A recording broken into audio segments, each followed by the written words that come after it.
Good evening, Nick family. Welcome to the show. Got a lot to talk about, as always. Hope you had a good week. My week was great. Always look forward to kicking it with you guys on Friday evening to start the weekend. As always, want to start giving love. Just shout out to all of you that's here with me today. Chris, who's going to be on the panel. I appreciate the dedication. I appreciate the love and the support. All of you that's in the channel, I appreciate that as well. Sam for asking me to host the show, doing the slides, the logo, the production, and a special shout out to Sam. I got an opportunity to listen to Die Hard Knicks podcast. If you get an opportunity, check him out at the halftime of the games, and I think he also does it through the end of the game. I'll get back to you. But Sam was on the show. He's as he often is, and he talked about being a coach of a traveling team and having as a women's or girls traveling team. And the sense I got, and Sim could correct me in the chat if I'm wrong, is that they're at various levels of development. And some of them may be stars, but some of them may have come to the game late. And he helps them. Those that can get scholarships, get scholarships. But that the sense I got, and again, Sim, correct me if I'm wrong, just really trying to get them in good spots, Division I, Division II, Division III, just so they can have that sports team experience. That really hit home for me. I don't talk about my story a lot, and I'm gonna keep it really brief. But I started playing organized ball very late, 11th grade in high school. I finally got the nerve to go out for the team.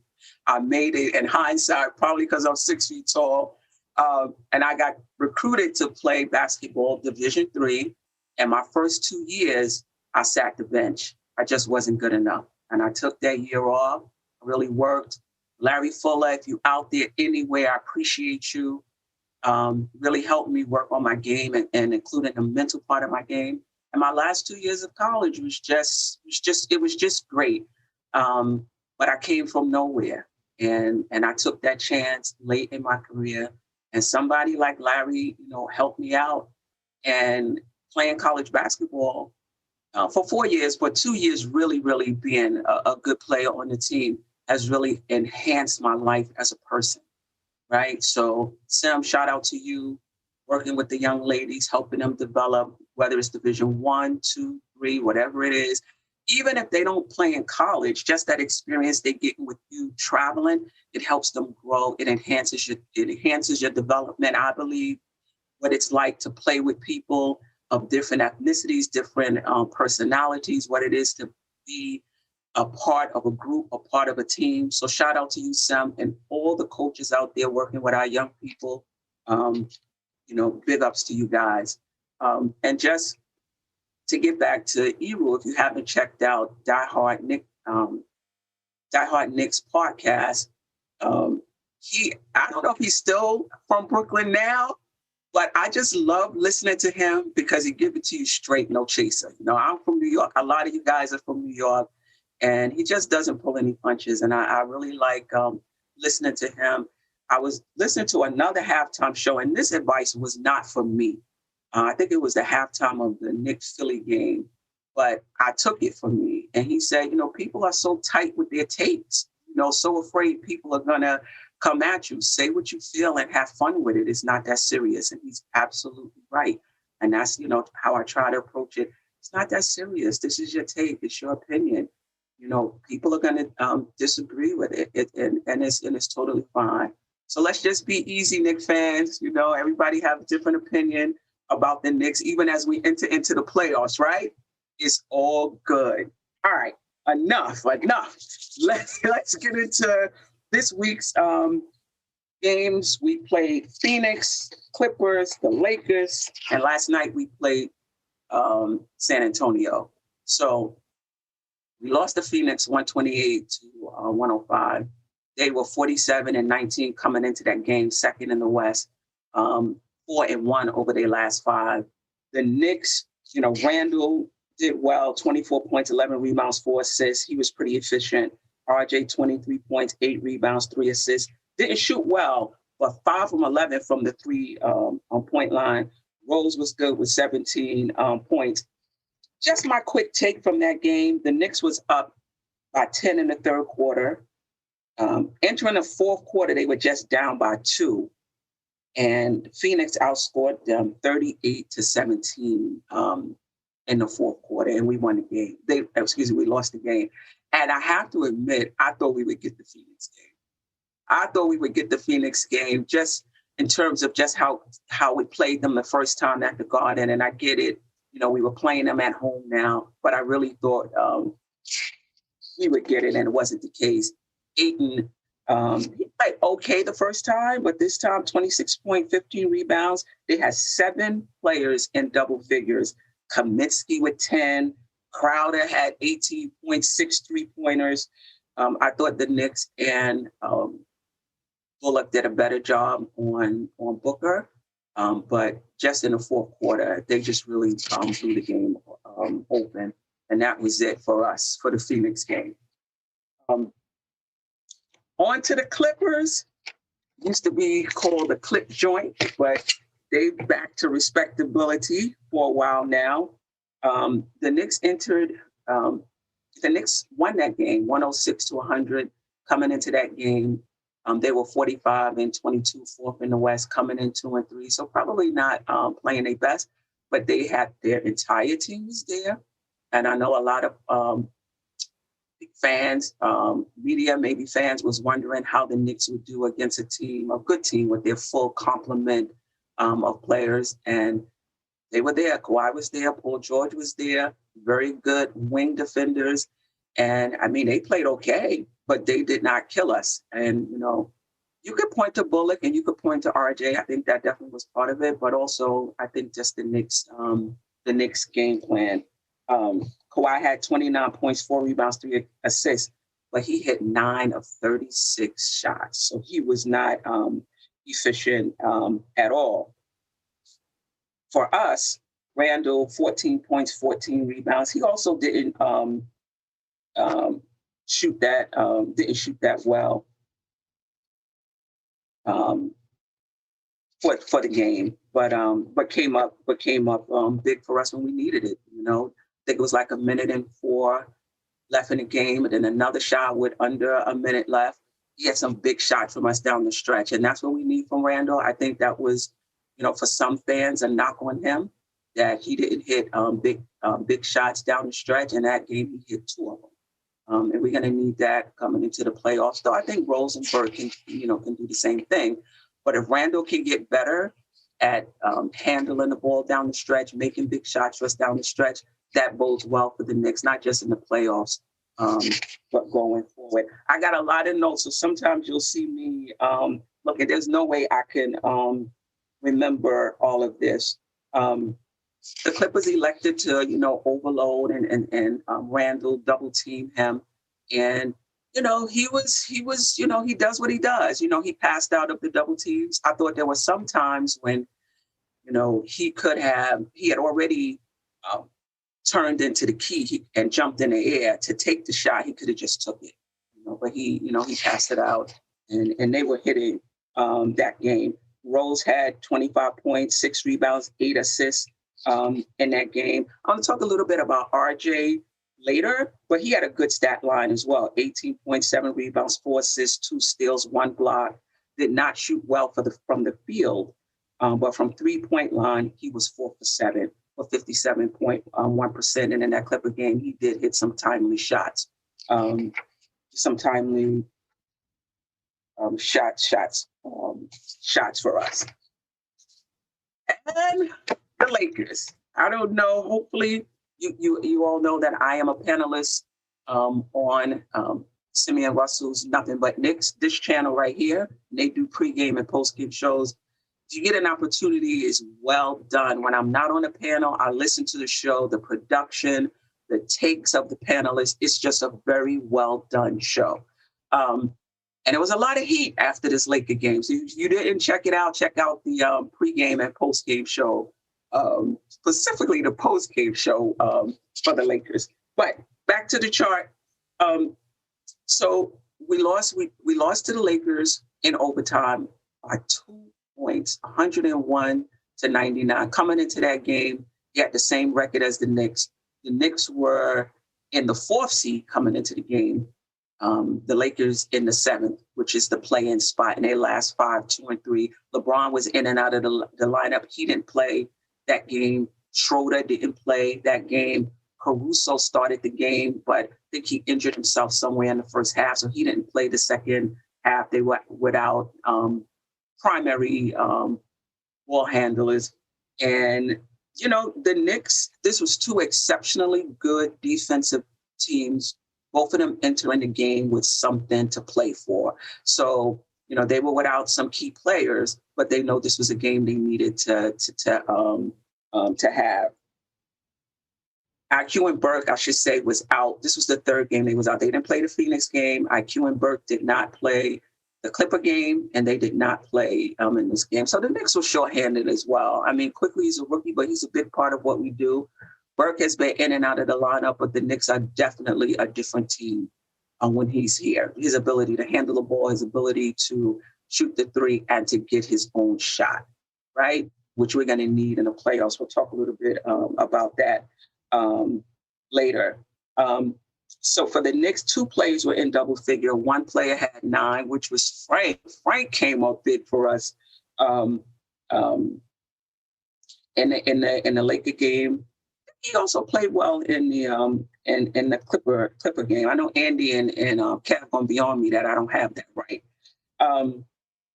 But Randall had 31 points, 8 rebounds, 5 assists. Rose 27.6 rebounds, 6 assists. RJ did not play well. He didn't shoot well.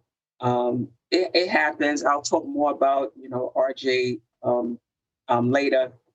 Drummond, 16 points, 8 rebounds, 2 blocks, 6 for 11 for all of those non-Drummond fans out there. Kuzma says 23. Seemed like he had more than that. And Horton Tucker, who, is not a point guard, but picked up the point guard duties for them, 13 points, 5 rebounds, 10 assists.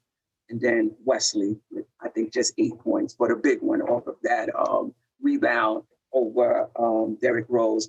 I think there's different takes from this game, but what I was impressed with was Randall going head-to-head with Anthony Davis.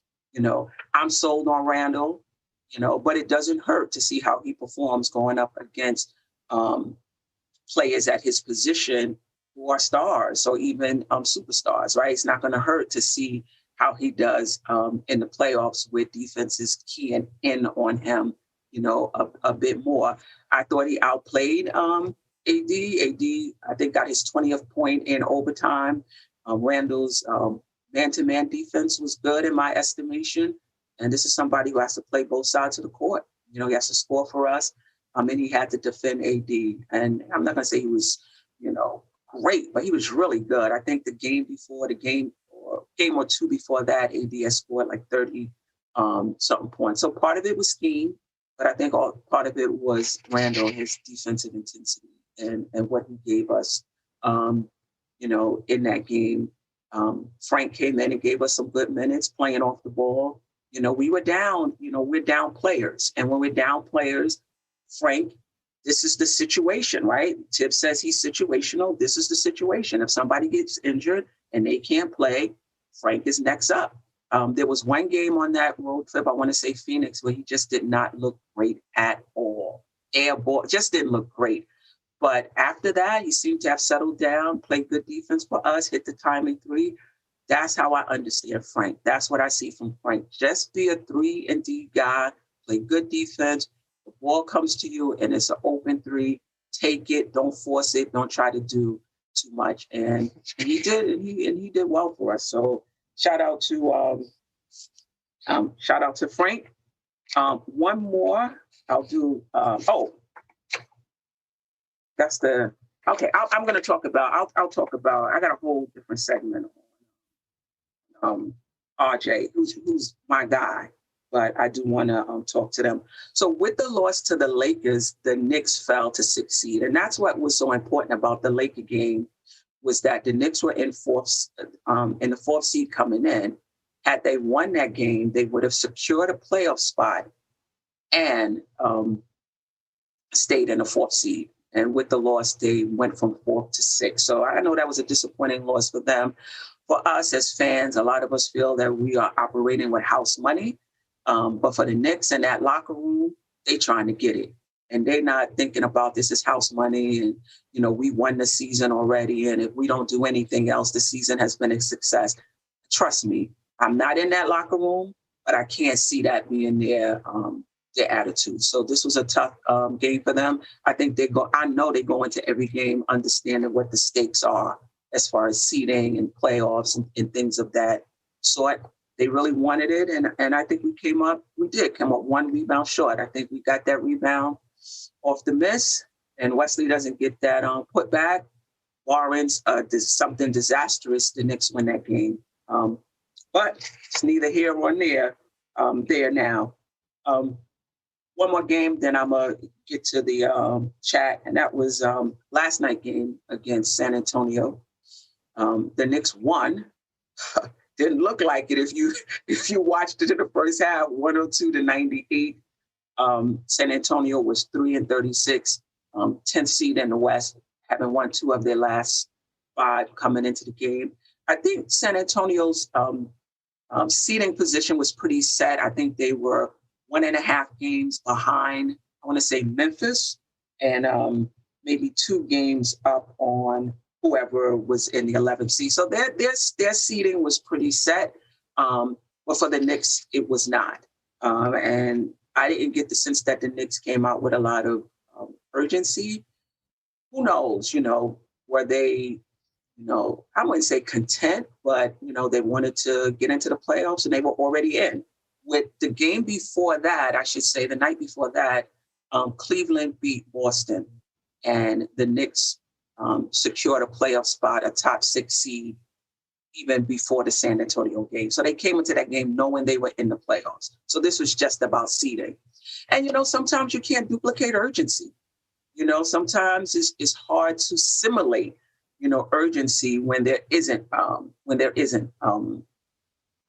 reason to be urgent. Now, I think getting home court advantage is urgency, and I think the Knicks thought so too, but for whatever reason, maybe they were tired. I know the ex-Jetty said, maybe coming back from the West Coast, there was some jet lag, and that may have had something to do with their play in the first half. Possible. But the Knicks went down 17 in that game and came back and won. 3 plays were in double figures. Randall, 25 points, 9 rebounds, 9 assists, did not shoot well. But he went to the line 10 times. And I would really like to see that more from Randall. You look at some of these top players on teams, they generate fouls. Like I don't even think they're even trying to make the shot. They're just trying to generate a foul because they know they need points at this point in the game. Something is going on. They're not scoring well. And they say, I need to get to the line, right? And I would love for Randall to do that. He went to the line 10 times, but I would like him to be a bit more crafty. Not just him, a few other Knicks in terms of just getting to the line. There's a few games he was 0 for 0 from the, didn't go to the line at all. And that's mostly, settling for jump shots. But I still think if you're playing from the outside, you can still generate foul shots. It doesn't have to be in the post or going to the basket to generate a foul. Last night, RJ had 24 points, 9 rebounds, 5 assists, 55.6 with 55.6% from the 3-point line. He may not be shooting overall, over the past 6-7 games that well, but from 3, he's doing it for us. And that's going to bode well for us going into the playoffs. Burke, 30 points, 10 rebounds, 5 3-pointers. Welcome back, man. Welcome back. We was holding it down, doing what we could, playing very well, actually, in his absence. That's what the Knicks do, right? Somebody's out, pick up the slack, we make it happen. But to have somebody like Burke back, 30 points, this is somebody that could hit the 3, as I said earlier. He can generate his own shot. I'm not big on him as a playmaker, but if there's some changes down the stretch, maybe Tibbs decides to start roles and take Payton out of the rotation and go with Burke as the primary ball handler, Burke and IQ with Frank on the second team, I'm okay with it. I definitely am. All right. IQ didn't play much. IQ came back that game. D Rose was out the San Antonio game. But, IQ didn't play well in the time that he got. And I think Tibbs just decided, I'm just going to stick with what I got. And we'll try again next game. But IQ and his three-point shooting is going to be big for us going into the playoffs. His range. And he's a very confident young man. So, obviously we don't want to make the playoffs are different, but we don't want to psych ourselves out either, right? It's still basketball, right? The ball comes to you, you open, you shoot. So hopefully, I don't anticipate him being rattled. We're going to need his shooting in the game. Unfortunately, the Knicks didn't gain any ground with that win because Miami, it's on a tear. I think 4-0 over that stretch, and Miami and Atlanta 3-0 over that stretch. So the Knicks didn't gain any ground. The Knicks are still in the 6th seed right now. I think a half a game, if I remember correctly, behind Atlanta and tied with Miami, but Miami has the tiebreaker. We just give some love to the chat. Tim Smith, Budge Nice, Karen Fung, Luis Lopez, A-Train, Sis, DeJuan Bailey, appreciate you. Sil T, appreciate you. 23 Blade, appreciate you. BX Jetty 76 Sports Talk, appreciate you. And let me tell you, if you're a little down on the Knicks, watch Knicks Real Talk. That's like Java. That's like coffee. You come out of there pumped up like, yeah, well, maybe we are going to go to the finals. Soulful Crown, Kevin Bergen, appreciate you. Sam, of course, appreciate you. And everybody else that's hanging out with me today. I appreciate all of you. We do have a super chat. JG Sports Talk, appreciate you. We are always here to support you. Thoughts on Noel? You didn't have a great road trip. You ask players to do more. You find out they are role players. I mean, in a sense, yeah. I mean, Noel is not lighting it up like he was, at one point defensively, just making blocks at the rim and good rotations and steals, and really seemed to have been playing like he was set on fire, basically, for a stretch. So that's definitely not happening. I do remember, I think it was last night, Tamika Pierce and Steph, we going to the finals, book it. Ooh, I'd be a happy one. I mean, his Noel is Noel. I'm hoping the clock is not striking 12. I don't think Mitch is going to be back for the playoffs. We're going to need Noel. Maybe he's tired as well, but we're definitely going to need him. You're right. He's playing okay, but he's played better, and we're going to need him to step it up. Anybody else? All right. Okay. So now we are moving on. Oh, I want to get into some storylines for this week. One of them was the return of IQ and Burke after missing the last 3 games of the West Coast trip. They're back. Mike Green, the announcer for the Knicks, getting the Kurt Gowdy Award, the NBA Hall of Fame. He's been a Knicks broadcaster since 2004, and you may recognize him from his bang call whenever the Knicks or anybody else hit a big shot. He's also does NBA games since 2006, has done the NBA Finals from over 10 years now, and he's been a Knicks fan from what I understand from the beginning. So I know he's enjoying the Knicks. He's been there through the ups and downs of this Knicks franchise. So I'm pretty sure he's happy as well. So congrats to you, Mike Green. You deserve it. I love listening to you. I love, when him and Clyde do the games together. It's always fun. They play off of each other very well. Randall was also honored at MSG yesterday for the NBA Player of the Month for the month of April. So he was recognized with that award. It was given to him yesterday at the Garden. But the biggest storyline of all, sorry, Mike Breen, was the Knicks making the playoffs for the first time since 2012, 2013. I'm not going to get into my entire history with the Knicks. If you get a chance, Tony Kroll's Knicks and Bruises channel, I have an interview there where I talk about my fandom.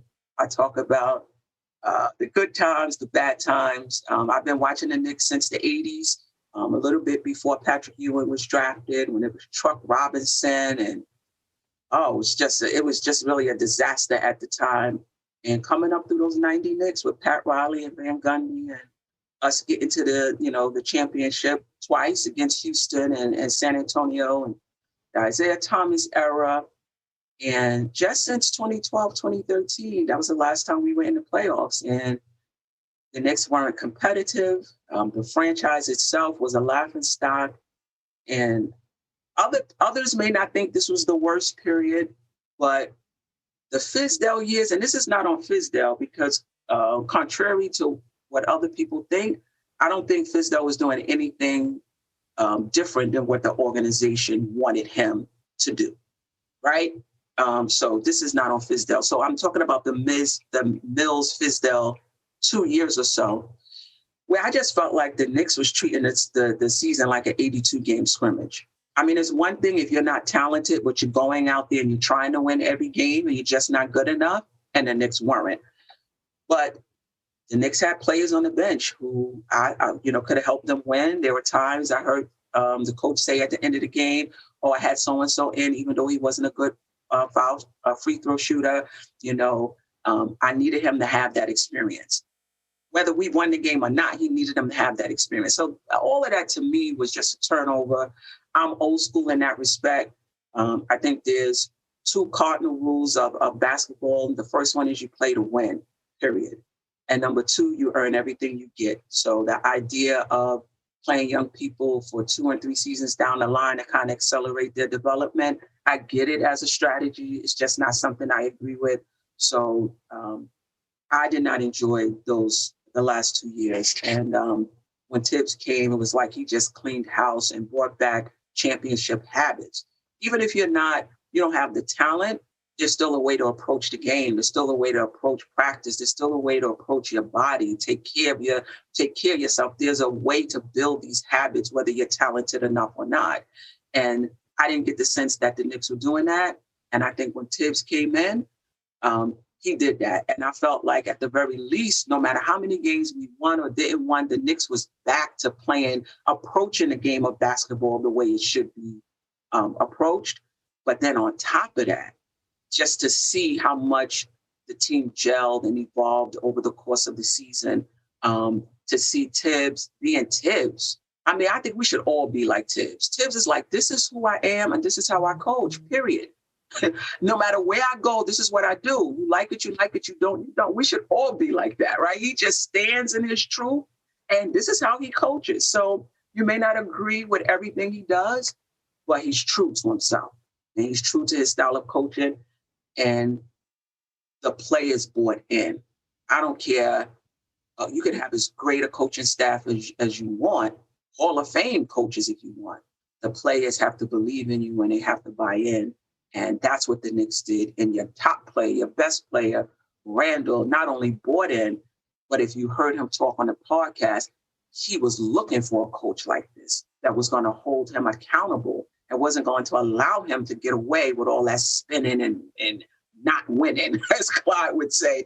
And that was going to hold him accountable. And that's what Tibbs was. So, for me, as a diehard Knicks game, I watch every Knicks game.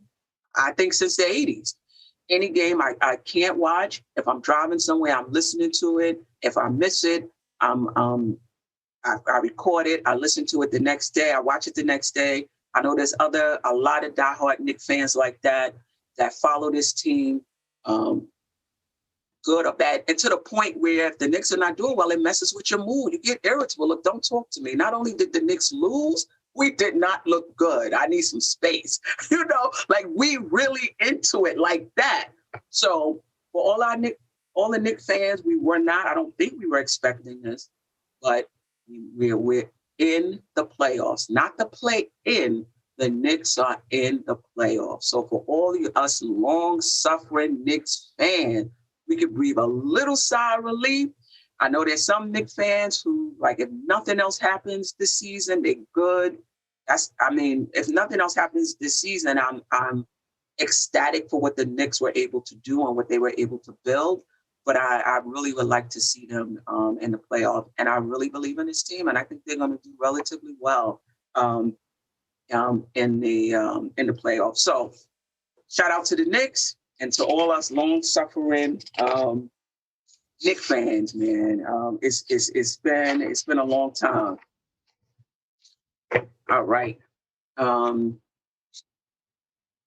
Sil T said Fizdale was not the development coach the Knicks needed at the time. I think when Fizdale was hired, though, I don't know if he was hired for development. I think they thought that KP would be healthy and that the Knicks would be able to bring in free agents or make some trades around him. I think Fizz was hired to be a part of to coach a really good team, and it just never happened that way. And they had to switch up.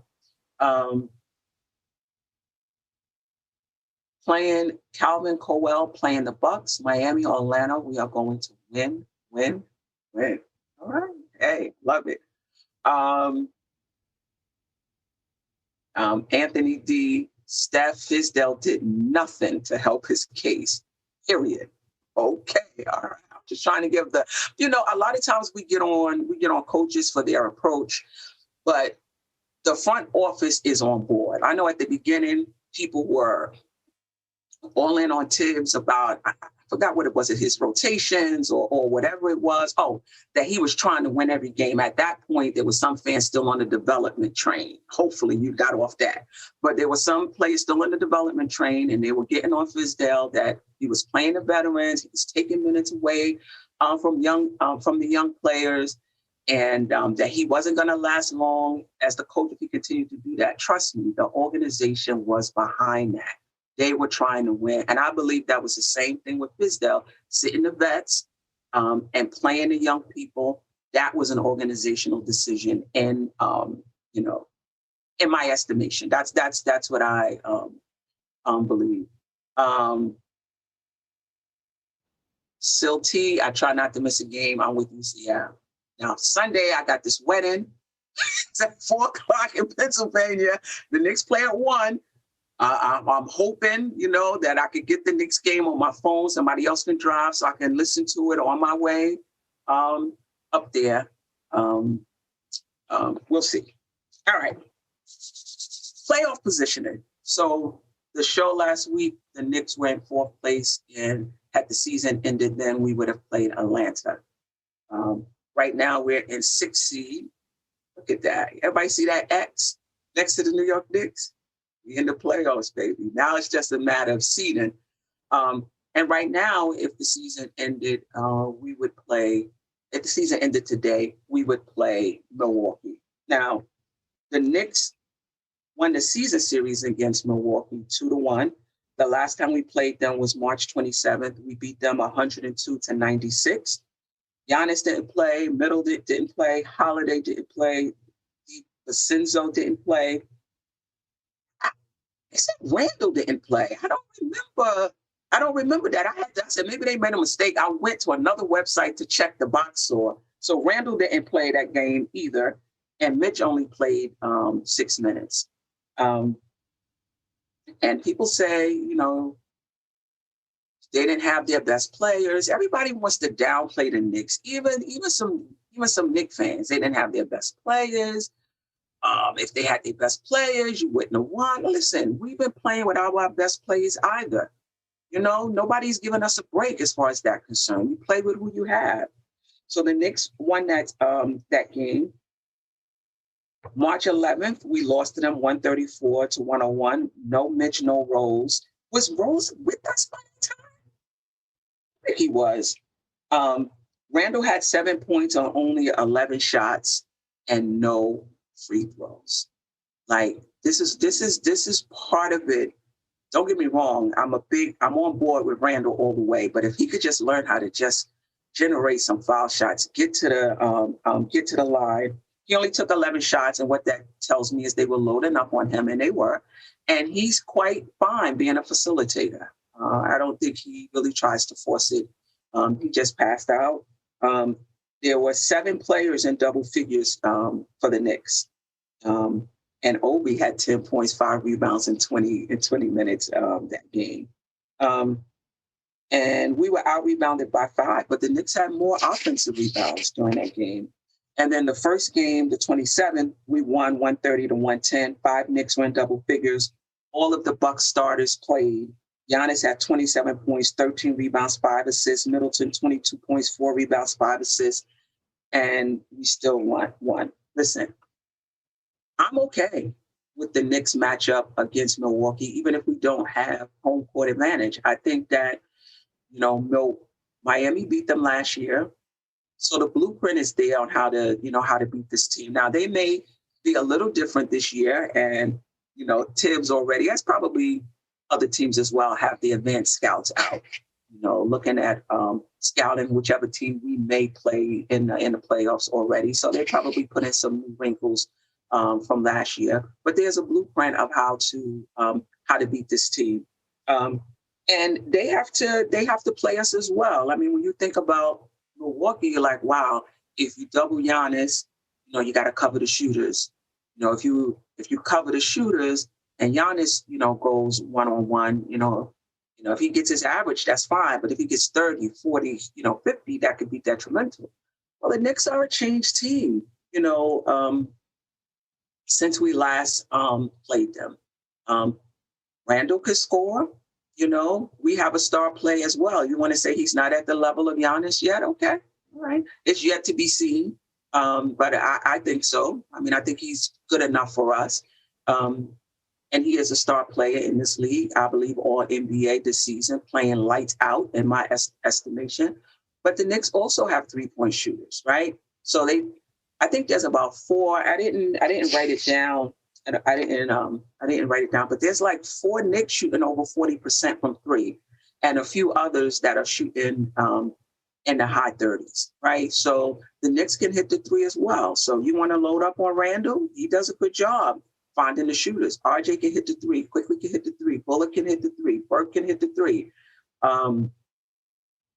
Frank, who's getting minutes now, right? The sample size is not that big, but Frank can hit the 3, right? So, I think we're going to be a load for them as well. I think what the Knicks have going for them into the playoffs is they're a good defensive team. They're a good 3-point shooting team. Let me say that again. They are a good 3-point shooting team, right? And they have players that can get their own shots. And you're going to need that. Sometimes things bog down in the playoffs.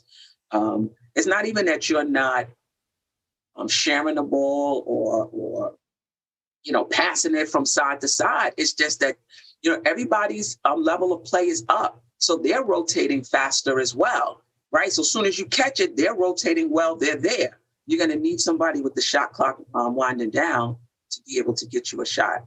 Randall can do that, and Burke, and Burke can do that. RJ is trying to do that. He does it well, sometimes, and sometimes he doesn't. But we do have players that can get shots. And so I don't think Milwaukee is going to look at the Knicks and be happy that they're playing the Knicks. Now, they play Miami, I want to say Saturday. And we're in a tiebreaker with Miami. So the 4th spot is still a possibility for us. And there was some fans asking, wondering would Milwaukee try to lose the game against Miami so that Miami could stay in that 4th seed and they won't have to play them, right? Because if Miami falls to 6, then Milwaukee plays Miami in that first series, and Miami beat them last year, right? So are they going to come playing, trying to, with the attitude of, I'm just going to go out, we're going to play our best, we're going to let the chips fall where they may? I think they may still even be in running for the second spot. I'm not sure. Or are they going to try to, let's try to avoid Miami? I just feel like when you do things like that and try to lose on purpose so that you can get what you think is a favorable seed, it can come back to bite you. Because I don't think the Knicks are going to be an easy out for Milwaukee. So let me know what you think. Right now we're playing Milwaukee. What do you think our chances are against them? Are you comfortable with that matchup? So there it is right there, 3-6, the Knicks and the Bucks. The Nets right now would play, I'm not worried about that. The Sixers would play the 8th seed, and the Hawks and Heat right now would be the 4th, 5th seed. Listen, the Knicks play the Hawks, the Heat, the Bucks. I think it's going to be a tough series for the Knicks, but I'm not going to say that I would be disappointed. I wouldn't be disappointed if the Knicks lost in the first round. Maybe I'll be a little disappointed. But if the Knicks got blown out and did not win a game, I don't care who they played in the first round. I don't care if they played the Sixers in the first round, the number 1 seed, and didn't get not one game. Yeah, I would be hot. I would be tight for a little while. But I don't see that happening. I think whoever we play, the Hawks, the Heat, or the Nets, the Bucks, excuse me, the Knicks are going to fare well. And don't be surprised if we play the Bucks and win that series. Not be surprised. All right. Let's move on here. I talked a little bit about this. I'm not going to stay too much. This is thumbs up, thumbs down. Thumbs up to the Knicks organization. I know in the first part I talked about just what it means to me as a fan for the Knicks to play, to make the playoffs. But thumbs up to the organization, to Tibbs, to Rose, for just coming in here, setting things straight for us, bringing the Knicks back to respectability. Besides our record, but bringing us back to respectability in terms of how an organization operates. So thumbs up to the Knicks as an organization. No thumbs down, kind of, sort of today, but I'm going to change that up just a little bit. And this is for the chat. So the question is, am I overreacting? So I'm interested to hear what you all have to say about this. Am I overreacting by saying that I don't think RJ is someone that we will be able to count on in the playoffs because of his last, I would say, 7 games? And let me preface this. I am an RJ fan. I think he has a high upside. This is his second year. I came into this season and throughout the season saying, listen, he's a second-year player. There's gonna be ups and downs. There's gonna be games he plays well and games he doesn't. That's just part of being a second-year player. Then he went on this long stretch of about, 3 months in which he looked great. He may not have shot well every game, but he looked great. And I started to think, he might be a number 2 right now. And he played like it for a long, long, long time. Then we went on, and remember, with the Knicks, they've been in playoff mode for a long time, right? So after the All-Star break, it was hard. They had a difficult schedule. Now we're moving into this 6-game road trip. They're ramping it up. Miami and Atlanta's on our tail. So it's not like you're going into the 6-game road trip and you got a 4 or 5 point lead on the teams behind you. They did not. The Knicks could have fell into the play-in, right, depending on how well they played or didn't play. So the pressure was on them to do well during that 6-game West Coast swing. And statistically, I think Barrett did okay. Statistically, he did okay. But there was a few games where I felt like his game was uneven. His play was uneven, right? So there was a few games where, okay, great. San Antonio was a bounce back game for him. And you can see, even if he's not shooting well in terms of his field goal percentage, 42.1%, the Lakers 15%. The Clippers 39%, Phoenix 36%, Denver 30%, Memphis 41, Houston 46.7, which is really good. His 3-point percentage, other than the Lakers game, was pretty good. 5 for 9, 4 for 7, 5 for 11, 4 for 8, 1 for 1, 3 for 7.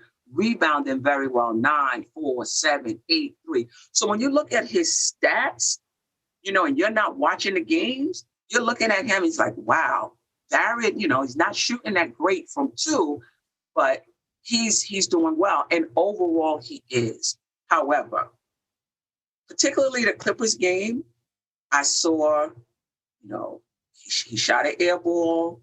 His defense wasn't great. He fouled somebody on a 3-point shot. And it wasn't just that game. Just throughout the road trip, he didn't look like Barrett. Now, was it jet lag? Whatever. But I started to swing back toward how I thought of him in the beginning, which is, he's a second-year player.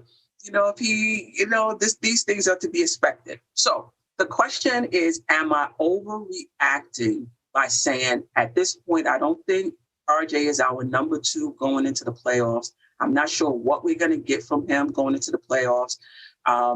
That he's a second-year player, and his play very well may be uneven, as it is for most second-year players. Am I overreacting by kind of reverting back to my original assessment of him? I'm interested in what the chat has to say. Let's see if anyone threw something. Oh, Anthony D, major overreaction, all caps. Okay. Kevin Bergen, well, he has to prove he can perform in the spotlight. I think he will be fine. I think he will show up. I'm not talking about statistically, where you just get the shot because, you get the stat sheet at the end of the game. You look at the stats and be like, oh, so-and-so had 18 points. No. I'm talking about throughout the game. Are you playing good defense? Are you hitting shots? Are you not fouling people and sending people to the line? Like, that's what I'm talking about. Chris S., I just think it's because he's been playing a lot of minutes recently. That week's break just before the playoffs will help him. Okay. All right. Anthony D., you sound like you've been listening to Knicks at night. LOL. Josh, a.k.a. Uncle Fulio, RJ ain't ready yet. We need to see playoff Barrett. That will tell a lot. Okay. All right. Steph, that makes you wishy-washy. Okay. All right. The ridiculous mash, he is a second-year player. It's uneven. Not that he is not good. Oh, no doubt about it. I'm just saying, I was going into the playoffs, the way Barrett played over that 3-month stretch, I was like, oh, we got us a number 2 right here. I mean, we're going to be good. And whatever we can get from Rose and what have you. But I don't know, but the last 7 to 8 games just made me dial it back a little bit. So I'm just interested in what the fans are saying, if they think that I shouldn't dial it back and I should still go into the playoffs counting on him to come up big for us. Josh, no, you are not overreacting at all. It's a fair question. It has substance, LOL. So listen, you guys, if you haven't had the opportunity, I know this is on Nothing But Knicks channel, so most of you follow us, pre-game, post-game, want to shoot around, but I know I have some people in here that just come for this show. My sis, Juan Bailey, appreciate you. Check out Nothing But Knicks. That I think that was last show. The last show. The last show. Check it out. They was going at it about RJ. It was yeah. And so that's an inside joke. The question has substance. Yeah. I don't think it was about RJ. It was about the playoffs and whether it would be a disappointment if the Knicks just bombed out in the playoffs. And people are like, what kind of question is that? So what? The season is won already. So anyway, Knicks Real Talk, not overreacting. I think you want to see more. Yes, Will Mays, you're absolutely correct. All right. I got one or two.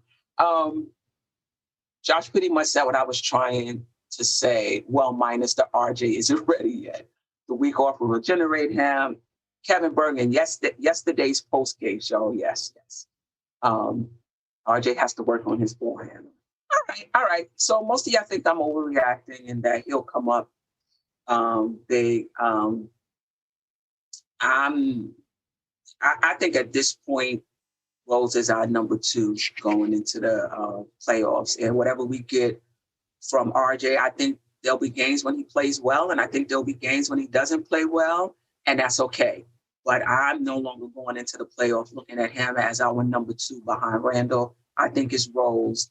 And then after that, pick them. I think it'll be different players on different games. I think the Knicks are going to need more than 1 or 2 players in double figures for sure.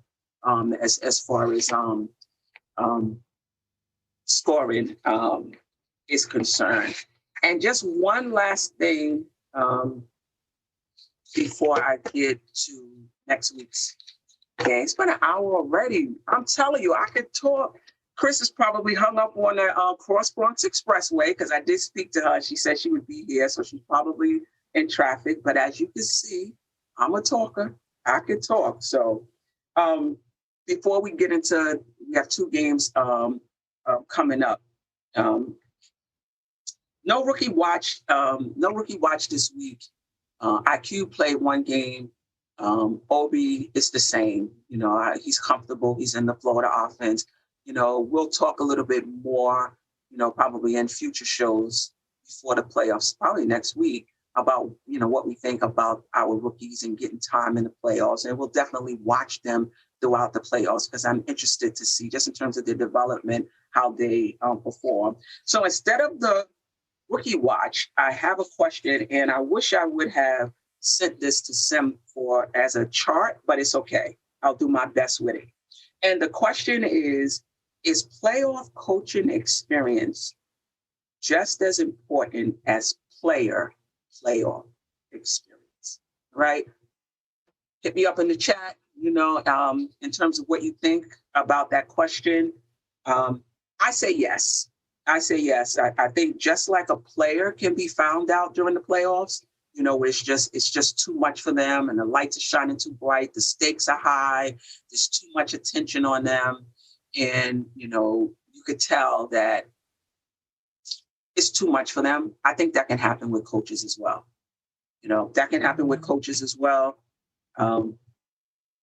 Where they're. Let me get to this. Let me get to Tip's coaching record before I get back into this. Look at this.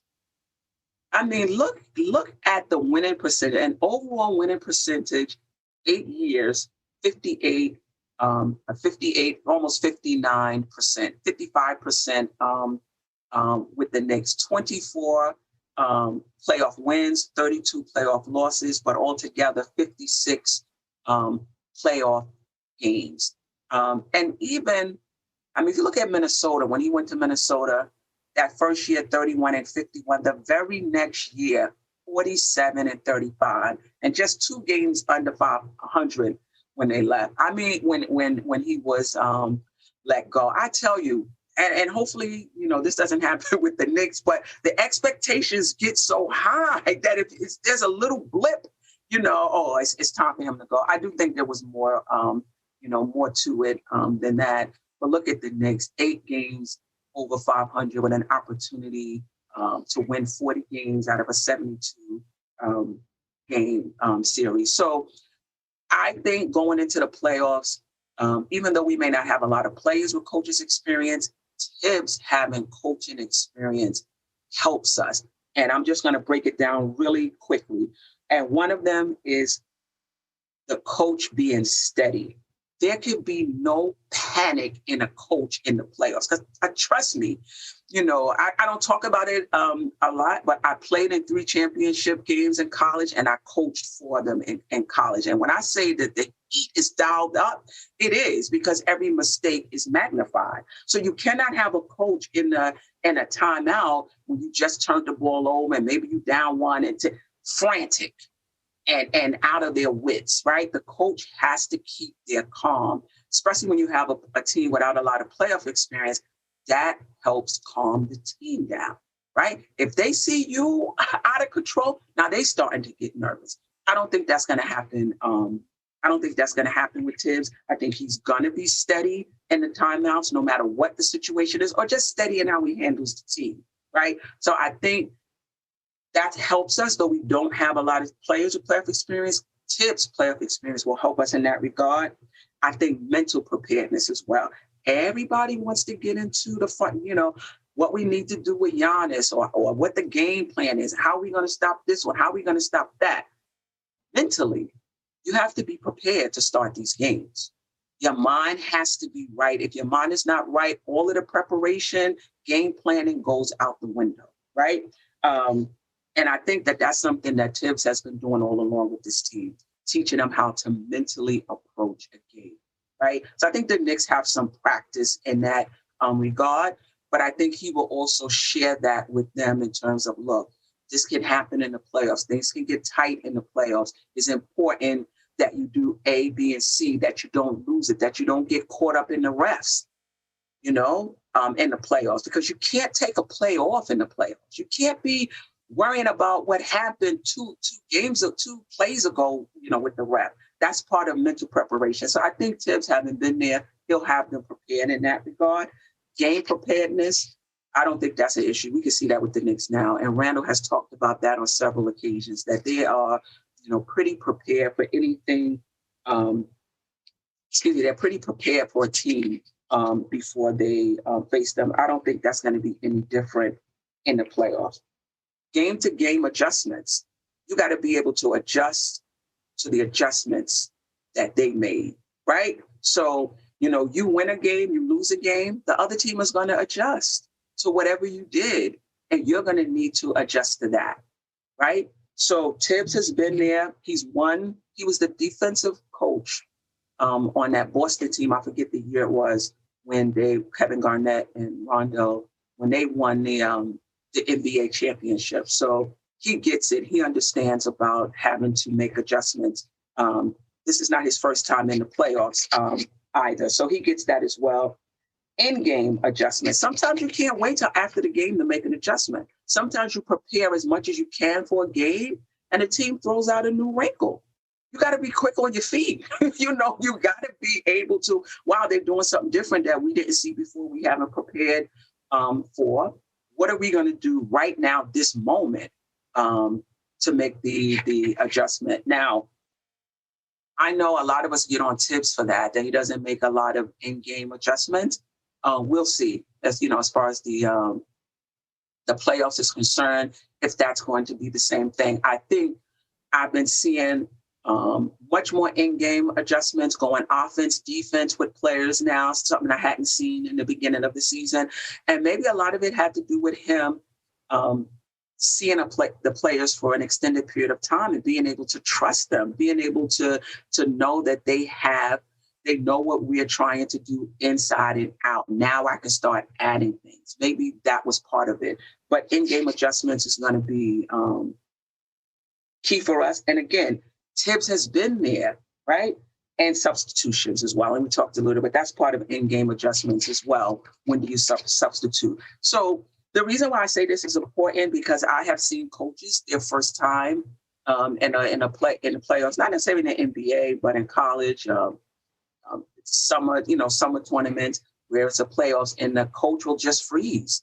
Like a team will make an adjustment and the other coach just won't respond to it, right? Or they'll call a timeout when there was no need to call a timeout, or where you needed to call a timeout because the team was going on a run and they were building up a lot of momentum, and the coach would not call a timeout, right? So it's important. The playoffs is tough for the players as well. It's different for them, but for the coaches as well. Bench coaching ramps up a notch in the playoffs as well, and the coach has to be sharp, right?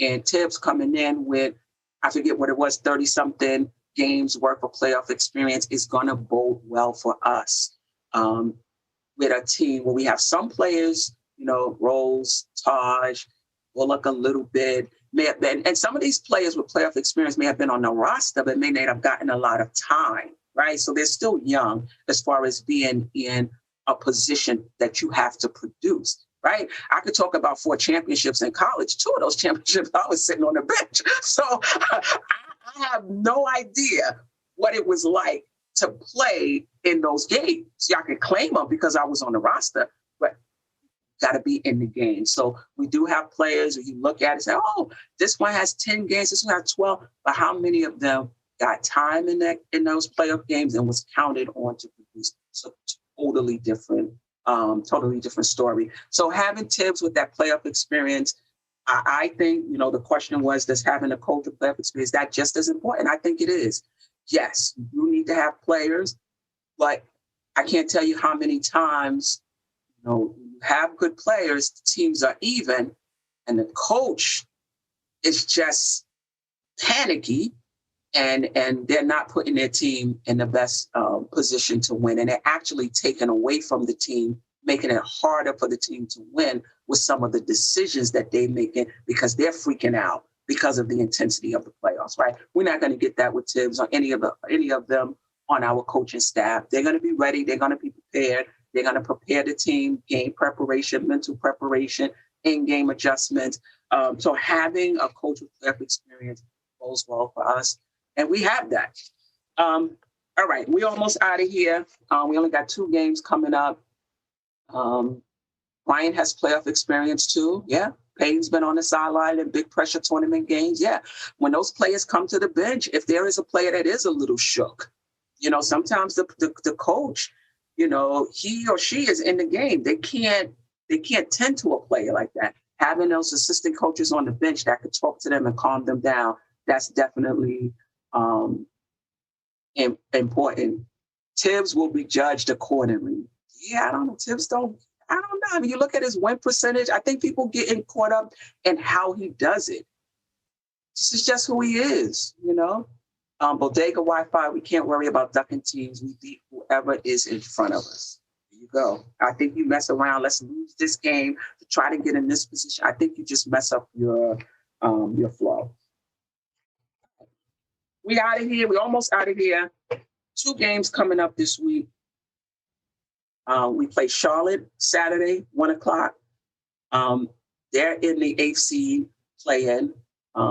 Last 10, 4-6. They lost 3 straight. The Knicks beat them on April 20th, 109-97. And they beat us on January 11th. We were a different team, 109-88. Then we play Boston, who's in the 7th seed right now. Both of these teams are in the play-in. So the Knicks are already in the playoffs. They can't fall any lower than 6, which is where they are right now. Boston, Brown is out for the season. They lost 4 straight, 3-7 over their last 10.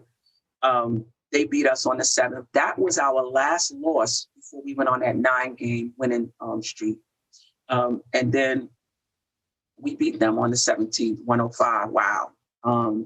To 75.